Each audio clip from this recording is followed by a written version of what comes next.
Theater of the absurd, Michael Snyder reports. They're taking gaslighting to a whole new level in 2024.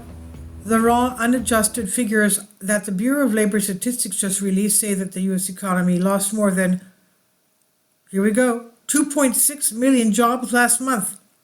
2.6 million jobs last month. That's what actually happened. But after they messaged that number with all sorts of assumptions and adjustments, it magically turned into a gain of 353,000 jobs. Amazingly, even Fox Business is attempting to claim that this adjusted number shows the resilience of the labor market, quote unquote. U.S. job growth unexpectedly surged in January, underscoring the resilience of the labor market even in the face of high interest rates and stubborn inflation. Employers added 353,000 jobs in January, the Labor Department said in its monthly payroll report released Friday, easily topping the 180,000 gain forecast by Refinitiv economists. The unemployment rate held steady at 3.7%, against expectations for a slight increase. Give me a break. I'm so disappointed in Fox Business. And they actually interviewed an expert, quote unquote, that was so excited about how widespread the hiring has become. So much for the cooling labor market, said Robert Frick, corporate economist with Navy Federal Credit Union. The best part of the blockbuster number is how widespread the hiring has become. This shows a growing labor market reflecting a broad-based economic expansion and not just recoveries in a few sectors such as healthcare and government. Seriously? With all of the layoffs that are taking place all around us, you're going to try to convince us that what we can see with our own eyes is not real? Thankfully, there are other news outlets out there that are telling the truth. For example, the following comes from an excellent piece hosted by Zero Hedge titled, Inside the Most Ridiculous Jobs Report in Recent History. And speaking of seasonal adjustments, the January print was all seasonals because while the seasonally adjusted payrolls was up 353,000, the unadjusted was down 2.635 million, or 3 million jobs delta. In other words, just a 10% error rate in the seasonal adjustment, roughly where it falls, would wipe out an entire gain and make January increase a decline. The U.S. economy loses a certain number of seasonal jobs every year. I get that. But to magically turn a loss of more than 2.6 million jobs into a gain of 353,000 jobs is just ludicrous. Right now, we're witnessing mass layoffs all over America, and most of the positions that are being eliminated are not seasonal positions.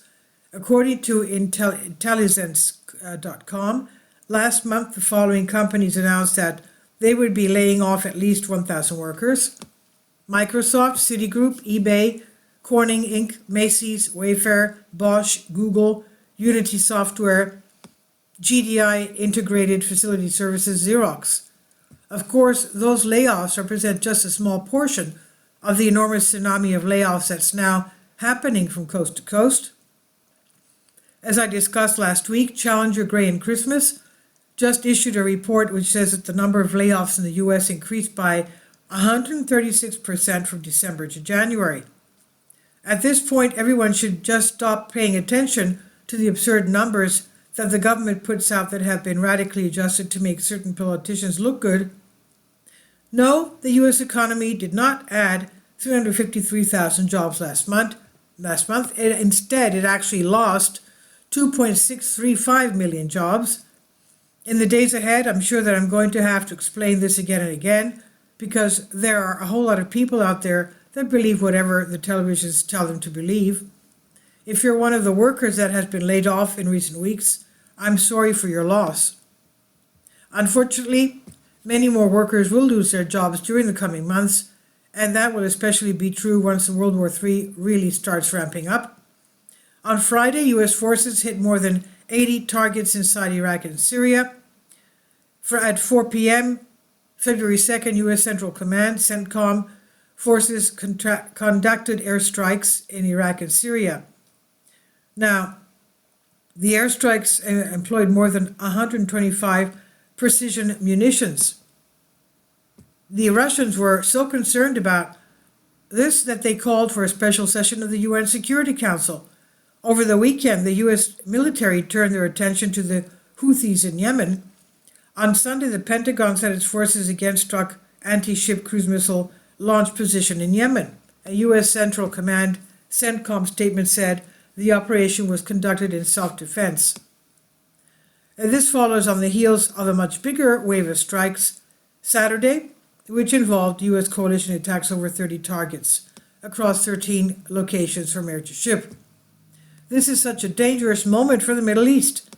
One wrong move could potentially spark a major escalation, and international supply chains have already been greatly disrupted by the chaos in the Red Sea. Thus, the U.S. economy is rapidly moving in the wrong direction, and the conflicts that are currently percolating around the globe threaten to throw this new economic crisis into overdrive. And when the final numbers for the first quarter of 2024 come out, I think that there is a very good chance that they could show that the U.S. economy has entered recession territory. But I'm also convinced that the first quarter of 2024 will be the best quarter of the entire year for the economy, because I believe that a tremendous amount of turmoil is ahead. Events are already beginning to spiral out of control, and by the time we get to the election in November, things will look far different than they do today. And this is by Michael Snyder on the Economic Collapse blog. And this is by Michael Snyder. He says about the author, my name is Michael Snyder, extremely controversial new book entitled Chaos, available on paperback and for Kindle on Amazon. He's also written 7 other books that are available on Amazon, including End Times, 7-Year Apocalypse, Lost Prophecies of the Future America, The Beginning of the End, and Living a Life That Really Matters, commissions earned. When you purchase any of Michael's books, you help to support the work that he's doing. You can also get his articles by email as soon as he publishes them by subscribing to his Substack newsletter. Michael has published thousands of articles on Economic Collapse blog, End of the American Dream, Most Important News, and he always freely and happily allows others to republish his articles on their own websites. You can connect with Michael on YouTube, Facebook, and Twitter, and sharing his articles on your own social media accounts is definitely a great help. These are such troubled times that people need hope. John 3:16 tells us about the hope that God has given us through Jesus Christ. For God so loved the world that he gave his only begotten Son, that whosoever believeth in him should not perish but have everlasting life. If you have not already done so, we strongly urge you to invite Jesus Christ to be your Lord and Savior today. Please leave your comments, and thank you for your support.